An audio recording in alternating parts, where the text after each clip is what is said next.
Hello, everyone, on a Sunday afternoon. Welcome. We will restart the recording. Welcome to all of you zooming in from the Bay Area of California, Davis, Tucson, and other parts of the world.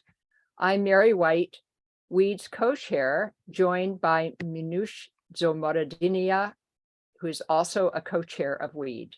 We're here to celebrate Anne Savageau and her journey as an artist, activist, and educator.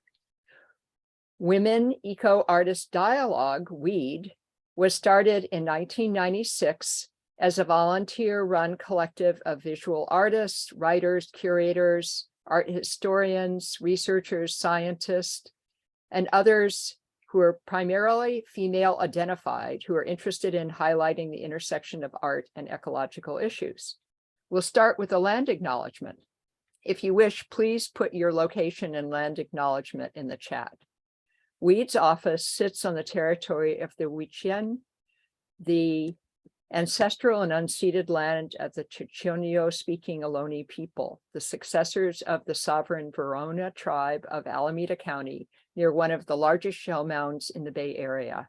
This land was and continues to be of great importance to the Muwi Makma Ohlone tribe and other familiar descendants of the Verona band.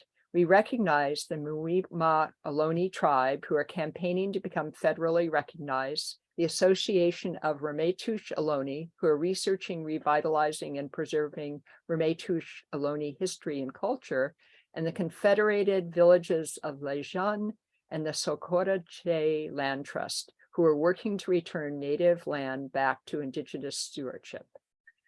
Here's a little Zoom housekeeping. We will be recording this session, and please keep your audio muted during the presentation, and the host may mute you if there's extra noise.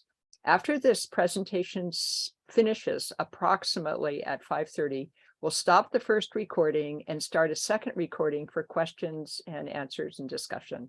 If you have questions during the first presentation, please put them in the chat, and then we can refer to them in the second section.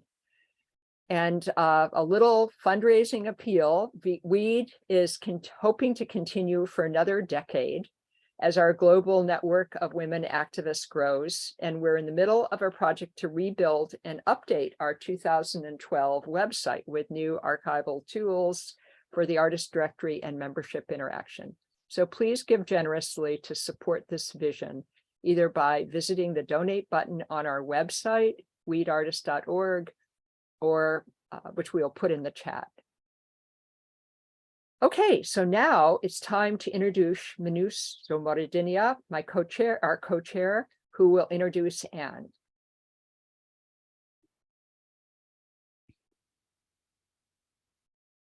Hello, everyone. So good to see everybody. Thank you so much for being here. Thank you, Anne. I really want to appreciate your time here being with us. I know Anne through a dear friend, Basha Ireland, another eco-artist friend that I learned from Iran, and then we get connected and introduced through the network of eco-artists in the Bay Area.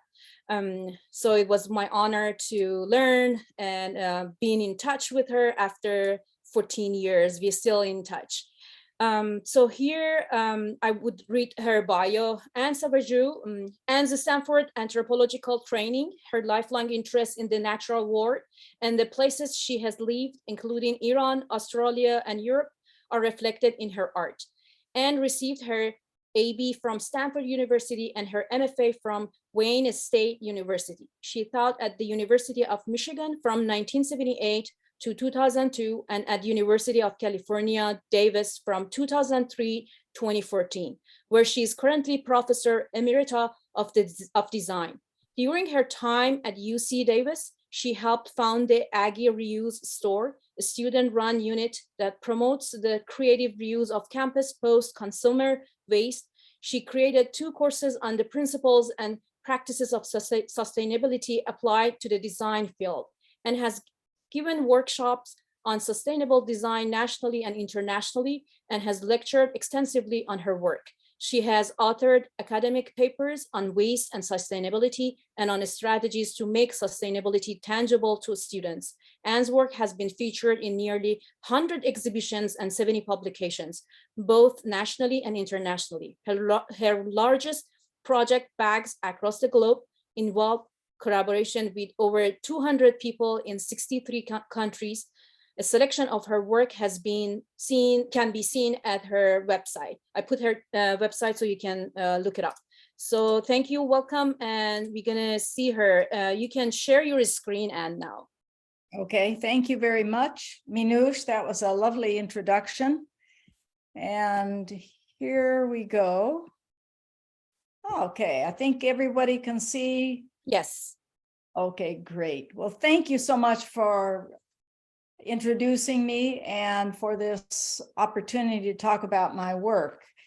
You know, in preparing this talk, it gave me the chance to reflect on all the works that I have made since the 1970s that have had something to do with the planet. And I found this old photo of myself from 1972, holding my first attempt to recycle trash into something beautiful.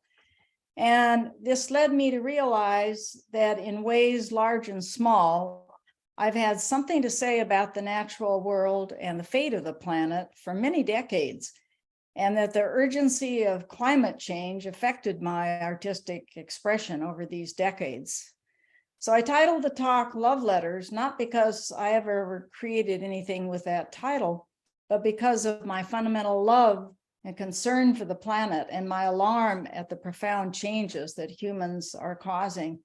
And I'm sure that all of you feel the same way.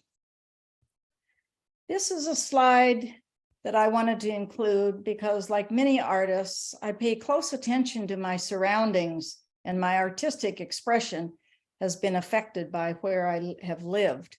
As a child, I lived in Colorado, Switzerland, and Iran. And as an adult, I have lived in Germany, Michigan, Australia, Arizona, New Mexico, and California. Now, in the 1980s and 90s, I did work using natural and found objects, although in art school, when I was completing my MFA in the late 70s, I was more concerned with the formalist aspects of my artistic expression. But it was a year spent in Australia with my family in the early 80s that changed my way of artistic practice to be more place-based. I was really overwhelmed by the beauty and vivid colors of Australia and by the ubiquitous presence of sheep. So I worked on two series, one using felted wool and another using soils as pigments on canvas. I would collect the soils from road cuts and mix them with a binder and paint them onto canvas. So I worked on two series, one using felted wool. As you see on the top left, that one is all natural wool colors. And on the right, we have natural wool colors juxtaposed with the soils. And I even combined other things as well, but this shows essentially what I did with the soils on canvas in the lower right-hand corner. So my year in Australia was the start of my work with environmental issues.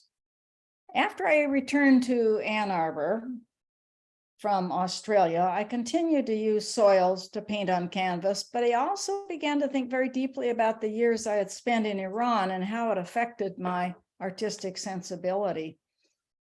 And I began a series dealing with those memories. One line of inquiry was about the use of color and pattern, as in the piece on the left. It is a pattern taken from a Persian carpet that we bought in Iran. The other line of inquiry was about Persian architecture and Islamic calligraphy, as seen combined in the piece on the right, which was called Arch Fragment. And the word that is on this fragment is the Omniscient, or one of the 100 names of Allah. I had a 6-month sabbatical in Arizona in 1994 that once again affected my artistic expression. In addition to the brilliant color soils that I collected, I also scavenged man-made and natural objects that I collected from my hikes in the desert. And I made a series of works in which I attempted to blur the boundaries between the natural and the man-made, shown in the 3 works on the right. Excavation on the top there is composed of shards of cactus bark or /skin mixed with pieces of rusted metal. And on the right half of the piece, the cactus bark is painted to resemble the rusted metal. And on the left side, the rusted metal is painted to resemble the cactus bark. The 2 works on the bottom are also made of cactus parts and wood of different kinds and found objects. Then in Michigan in the 1990s, I became fascinated by the architecture of the giant nests built by paper hornets. And I collected those nests. They're abandoned each fall and never used again, so I could collect them ethically. And I devised a way to collage the thin pieces of hornet paper onto surfaces to create a number of works. At the same time, in my teaching, I created several projects for students that had addressed environmental and social issues. For example, in one project, students created an installation about all the waste paper generated by computers and printers. And of course, back in the 90s, that was just the beginning of the flood of paper that we have today. In my own work, I continued to use natural soils as pigments. And in 1997, I collaborated with a German artist, Rolf Wojciechowski, to create an installation that we titled Intersections at Eastern Michigan University Art Gallery, which was directed by an artist named Ann Rubin, a good friend of mine. I had 12 large irregular shaped canvases, as you see on the wall here, a few of them. They were painted with various different soils and juxtaposed with Rolf's large architectural constructions of wood, plus materials that he scavenged, such as gravel and metal cans and even cigarette butts. And this non-hierarchical juxtaposition of these casual found objects that we barely notice in our everyday lives with the formal geometric shapes of the wood and canvas created a fascinating visual dialogue about our classifications of beauty and ugliness, utility and worthlessness. Speaking of which, in 1998, I joined the University of Michigan's Prison Creative Arts Project, and I taught a weekly art workshop at Jackson Prison, a men's prison, for 4 years. I saw there that in the social as well as the natural ecosystem, we systematically devalue both natural resources and people whom we classify as worthless. And I did artwork and inmate art projects that address those issues. Prison Creative Arts Project conducts dozens of workshops in theater, dance, creative writing, and visual arts in the regional prisons around Ann Arbor. And every year it holds a huge prisoner art exhibition and sale that features hundreds of works done by inmates in all of Michigan's prisons. And the sale of that artwork is a vital source of income for the inmates and also gives them a sense of purpose and a positive creative outlook. The men in my workshops were always well-mannered and kind, and they were deeply grateful that I came to spend time with them. And they repaid me often by doing things like this hand-drawn card. It was a thank you card is one example of things they would do for me. In 2003, my husband and I moved to Davis, California, and once again, I was deeply affected by everything I saw around me in the Sierra Nevada mountains, in the rural areas of the Central Valley and the coastal areas. And some of my earliest pieces used redwood branches seen on the lower left corner, onto which I fixed the human detritus that washes up on beaches. Metal cans, bits of plastic, rope, etc. And I've continued to use that driftwood in many different works. In the second photo, up on the upper right there, you can see that I've used rusted metal. The rusted metal is on the wall on a piece that I call Serpent. And in the foreground is a piece on a display base that has rusted metal juxtaposed with kelp that has been dried and twisted into different kinds of shapes. 2007 was an artistic turning point for me. I had joined the design faculty at UC Davis, and I had created a series of 2 courses on the principles and practices of sustainability for designers. So while doing research for those 2 classes, I became even more acutely aware of all the environmental problems that were facing us. So this is what the result of it. At the Crossroads was a piece that I was invited to do by Ann Rubin, again, of Eastern Michigan University Gallery. I chose to depict the climate crisis, and I titled the work At the Crossroads because I saw that we were at a critical crossroads in our ability to survive as a species. And I used this wonderful quote from the Great Law of the Iroquois Confederacy as the theme of the piece. So at the crossroads, this is the entrance, that was the entrance to it. It depicted our history starting from our earliest beginnings as people who trod lightly on the earth by walking. And this is represented on the walls by the soles of shoes going across the wall.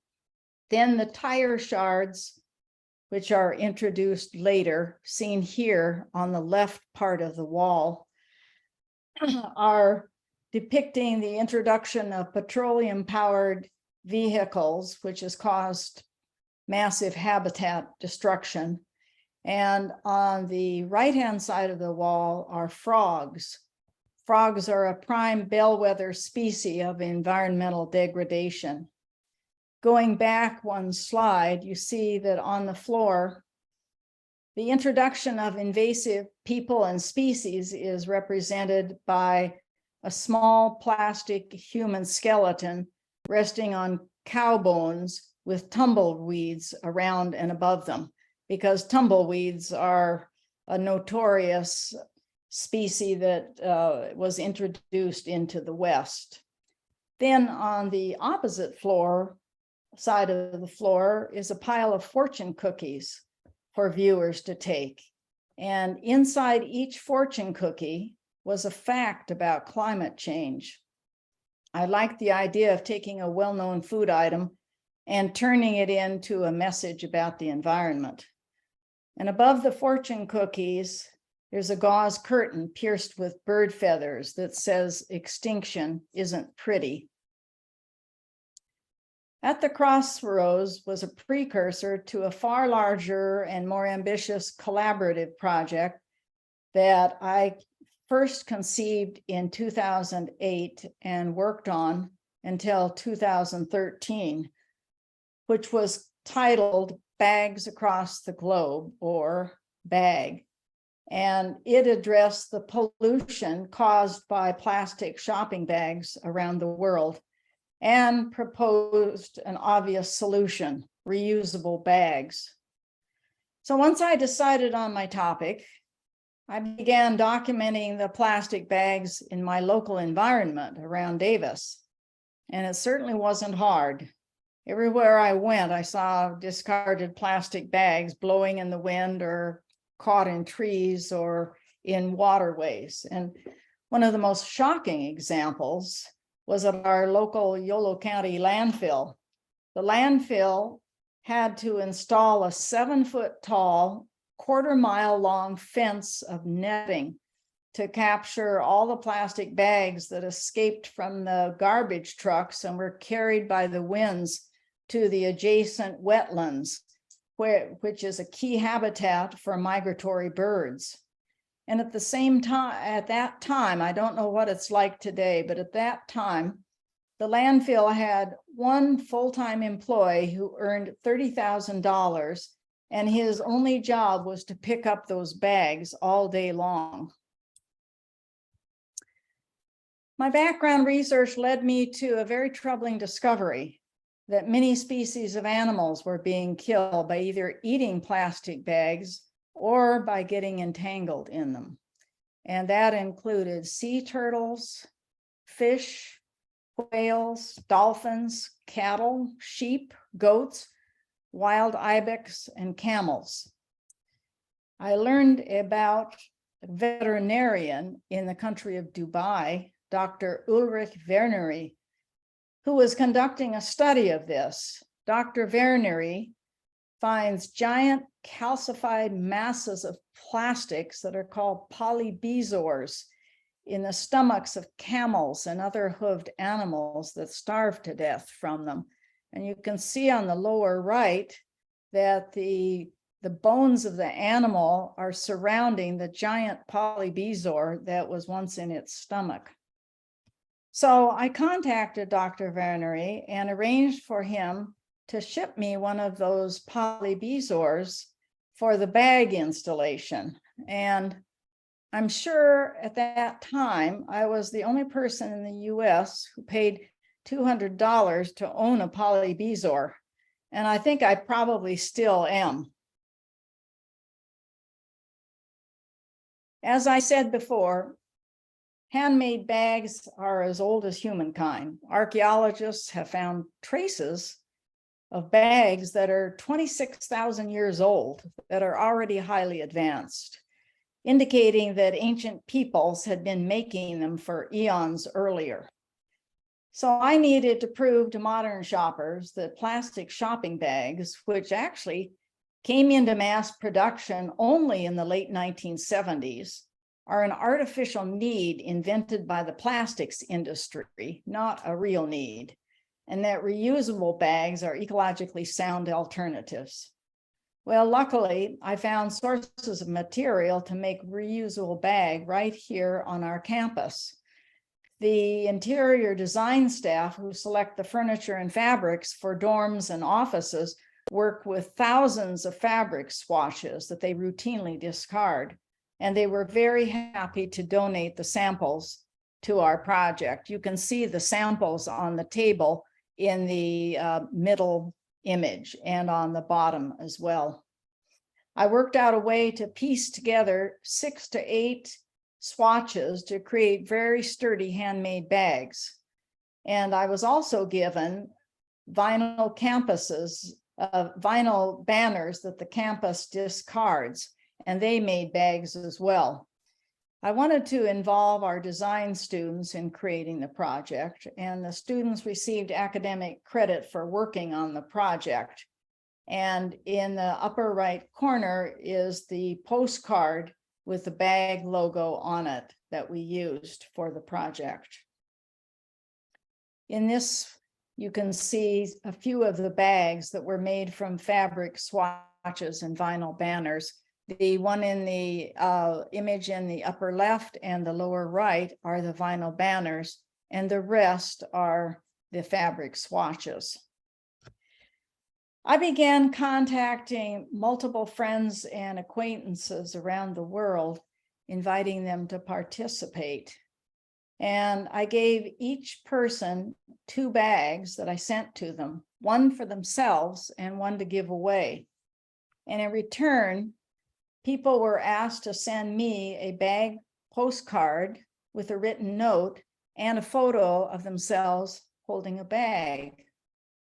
So this system enabled me to multiply the number of participants in the project, and it worked really beautifully. I not only got many more participants, but many of them spontaneously sent me handmade bags in return, which I was then able to use in my installation. I think my favorite photo is this. It's so sweet. It's of schoolgirls in Iran holding handmade bags. Their teacher, Tara Gudarzi, who is a good friend of Minouche, had them make their own handmade bags.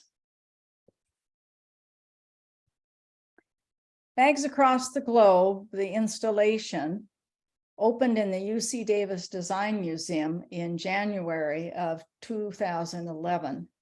It was divided into two sections, the problem of plastic bags and the solutions. The centerpiece of the problem section was this dramatic tornado of 1,000 plastic bags, which was the number of bags used by a California couple in 1 year at the time. It was 13 feet high and 25 feet across. And of course, the camel Polybezoar was prominently displayed in a glass case as well. The solution section had a wall display there on the right of bags that my students had made, plus a low platform that you see there with the handmade bags that people from around the world had donated to the project. So as Minouche already said, more than 200 people from 64 countries participated in it. And it was shown in a large map. We also displayed traditional bags used by people around the world. Here are a few of the traditional bags. And here is the map that shows the number of people that we reached and the number of countries. So after the word about bags spread, I was invited to show it in 4 other venues. The second venue was in the fall of 2011 at the San Francisco Eco Center, and that is shown in the lower left. I had to redesign the installation to fit in a much smaller space. Since I couldn't do the bag tornado there, the centerpiece for that installation was the Polybezoar in the middle of a cow skeleton. The third venue was the Smithsonian Folklife Festival on the Capitol Mall in Washington, D.C. in the summer of 2012. We had to design the installation to fit into half a tent. And unfortunately, the tent blew over during a violent windstorm in the middle of the night, and we had to repair it and reinstall the display. Plus, it was really hot and muggy in there in July, and we were stuck there pretty much all day, but tried to take breaks in nearby museums. The third venue, the fourth venue was the big international art fair called SOFA Chicago in December of 2011. Now this show, which usually just has art galleries in it, has in recent years created a special non-commercial section where artists and designers are invited to create installations. I couldn't do the bag tornado in that space, so I had to think of another equally dramatic way to communicate the message of bag. So I decided to make a giant, accurately scaled model of a plastic shopping bag out of 350 heat-fused bags, which is the number of bags that the average American used in a year at that time. After I made the bag, I had help constructing an armature with lights on it so that the bag would glow when it was hung. That is shown on the right side there. Our design preparator, Chris Beer, shown here with me, accompanied me and my husband to Chicago to help install the bag and to sit in the booth during the fair. It took us, Chris and me, about 16 hours to install, and when it was finished, it looked really dramatic and it dominated the space. It hung 30 feet high in the air and it was visible from a long distance. About 60 of our handmade bags spilled out of the large bag and onto the floor. And this is the view looking up into the bag, which was equally impressive. The fifth and final venue was very easy for me. I just folded the bag up, put it in a box, and shipped it to the campus of New York State University, Fredonia, and they installed it in the atrium of their student union. After that, the bag was used by various environmental groups, so it got good use. Then in 2014, I was invited to create a traveling exhibition that toured museums in California and Colorado for 3 years. It was the collaborative effort of artists Valerie Constantina, Glenda Drew, and me, and it was commissioned by Exhibit Envoy, an organization which specializes in traveling exhibitions. Our topic was the Great Pacific Flyway of California, and we titled it Instinct Extinct, the Great Pacific Flyway. The installation had almost a dozen elements that we created both collectively and individually. The two of the smaller pieces that I made are the boxes on the right and the bottom, and the upper left is one of the installation shots at one of the venues. We literally traveled hundreds of miles, the length of the state, to do research on the migratory bird flyway during the process of putting all of this together. Then in 2016, I was invited to be in a traveling exhibition called Ignite, the Art of Sustainability. There were several artists invited to be in it, and each artist was asked to create a work about a specific part of California. I was assigned the entire Central Valley.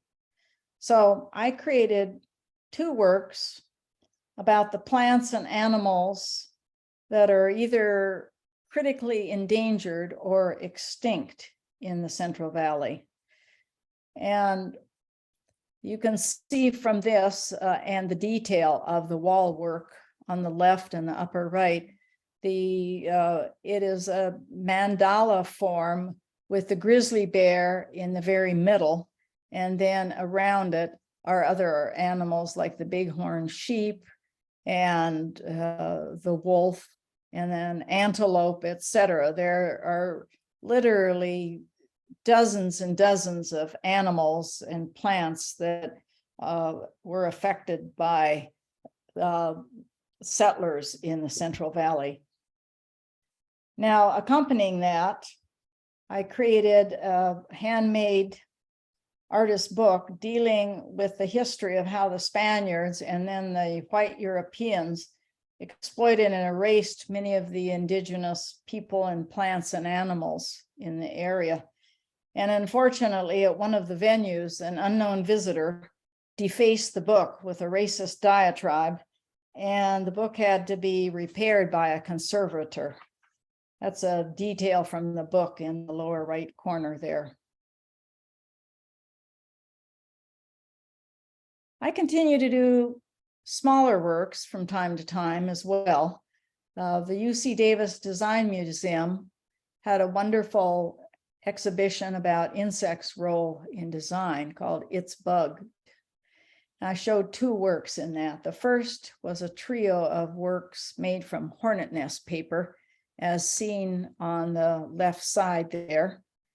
And the second piece was a series of evergreen tree branches inscribed by the bark beetle larvae that kill the trees up in the Sierras. I gilded the patterns that were made by the beetles and added tops made of seed pods. And the juxtaposition of those beautiful patterns with the knowledge that they were created by beetles that are killing millions of acres of trees, I think creates an irony and a tension that says that these pieces display both beauty and tragedy. This is a detail so you can see that each species of bark beetle larva inscribes its own unique pattern under the bark. They're programmed to do those patterns. They don't deviate. So UC Davis entomologist helped me to identify the species that created each pattern. And I was very grateful to him for that. In 2016 and 2017, tragedy struck our family. Our two surviving children died within 9 months of each other. We already had lost a son in 2000, so we were devastated. In order to process my grief, I began a series I called Guardians. I worked on the 17 guardian figures for 2.5 years, and it was really a lifeline for me during the pandemic. When COVID struck, I realized that these guardians had wider relevance than just my own personal grief. So I created figures about the pandemic, war, conquest, environmental destruction, and other themes. I was invited to install the guardians in the UC Davis Design Museum in the fall of 2021, when the campus finally reopened. And the timing could not have been better. Everyone was reeling from the loss, and people were hungry for ways to express their grief and their losses. The guardians are assembled from unrelated odds and ends of cast-off detritus and driftwood to create new and beautiful works of art. So for me, the guardian figures are a metaphor for my own life. I had to reassemble the broken pieces of my life to create a new life. At the same time, they are a loving tribute to my own children. There are numerous references to my children in them, and some are hidden. The detail on the right shows endangered species embedded in the back of one of the figures.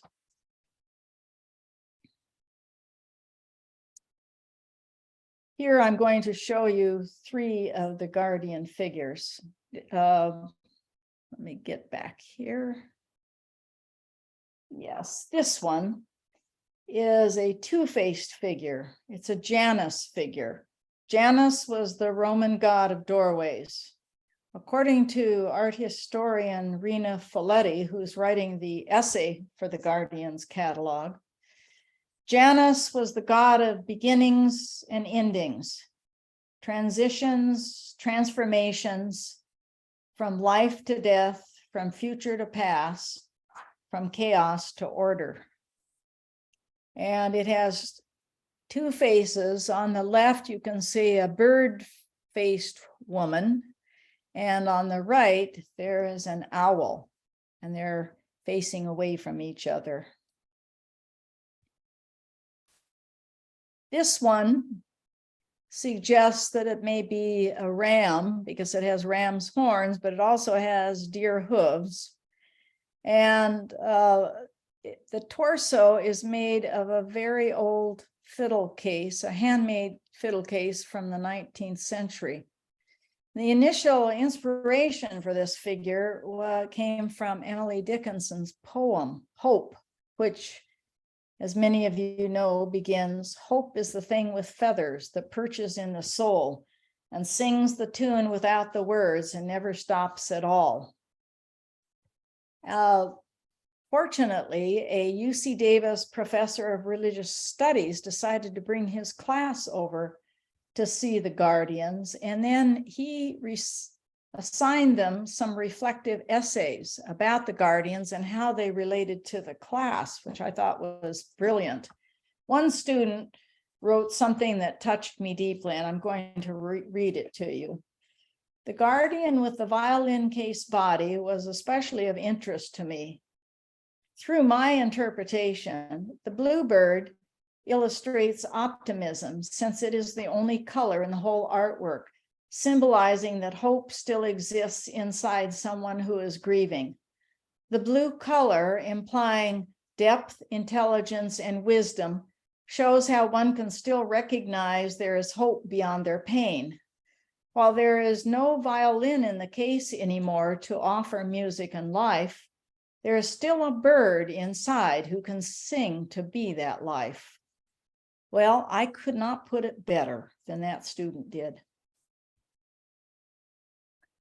The third one that I'm going to show you in some detail is this white figure here. It has a driftwood torso, table legs for legs, cow ribs for arms, cow bone for a head, and antelope antlers. And it has "May God Protect You" written in 39 languages on its torso, with about a dozen other protective symbols scattered about on the torso as well. So those are three of the guardian figures for you to see. Another element that we had in the installation were 12 wall plaques with quotations and some of my own writings. I don't have time to tell you about all of the quotations and writings right now, but they all pertain to the exhibition in some way or another with the themes. I also wanted to show you this small maquette. These little figures are only about 3 inches tall, and I created those so that I could visualize the various configurations of installations that I could have in different spaces. And it proved to be very helpful as well as charming to make. A very important part of Guardian's installation was this message board that we had in an alcove. And viewers were invited to write their own comments, wishes, and prayers on slips of paper. And we received 400 of these in many, many languages. And it was really gratifying to see how people responded to it. And then something really extraordinary happened. 2 of the graduate students in our design department's MFA program approached me after the Guardians opened and told me that they were so inspired by the work that they wanted to create their own outdoor installations in the campus arboretum around the same theme of Guardians, namely loss, grief, and healing. So the first student, Ed Whelan from England, created a reflections bridge shown in the upper right. It was 400 squares of yellow fabric hanging from the bridge, and he invited Arboretum visitors to write their own reflections on the fabric, and it soon filled up with all kinds of writing. It also invited the campus community to submit poems on loss, grief, and healing. And he quickly received 55 submissions in 6 different languages. Then he laser inscribed the poems on rectangles of dark gray slate shown here on the left and on the bottom. And those were installed in various configurations on a hill overlooking a small lake in our arboretum. As you can see, people took them very seriously and would spend a great deal of time reading the poems, which was very beautiful. And then another graduate student of ours, Nilufar Abdulmaliki of Iran, created a modern adaptation of an ancient Iranian tradition called dakhil. in which people tie strips of cloth to sacred trees or saints' tombs, asking for good things such as long life or happiness. She tied hundreds of these brightly colored ribbons to an enormous tree and invited people to write wishes on them. And those ribbons quickly filled with wishes in the many languages that reflect our campus. So those installations were very gratifying and expanded the reach of the Guardians in ways that I never anticipated. So I was really grateful to the students. What are my next steps for the Guardians? Well, I would like to find several venues for the installation, preferably out of state, but also in California. And I'd like to get it out to a broader audience. So if any of you listening to this has any suggestions, please let me know. And in the meantime, I'm working on a catalog, which I expect we will publish by next spring about the Guardians. So what am I working on currently? Well, this is a piece I just completed last month. The tree itself isn't a real tree. It's a composite of driftwood and tree roots and branches from various sources. I was inspired to create it after I read that in the early 1960s, the National Park Service managers in Craters of the Moon National Monument in Idaho poisoned and cut down 6,000 native limber pines that had become deformed by mistletoe. And they deemed these trees ugly and taking away from the vistas. So they were trying to make nature conform to their own aesthetic view of what is good or beautiful. And when I read this, all I could think of is no wonder we are in such trouble today if we think we can dominate nature. And I'd like to share a quote with you by the author Richard Powers, who wrote, "We must be mad. That's the only possible explanation. Thinking we could housebreak life, beat the kinks out of it, teach it to behave. Complete, collective, species-wide insanity." And finally, a larger project is one that I began back in 2017, and I'm continuing it today.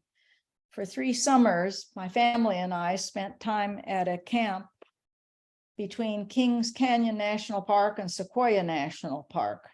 And during my hikes, I noticed that the many rotted stumps of trees cut because they had been killed by bark beetles were standing there, and the fragments in some of the stumps closely resembled ruined fortresses or castles.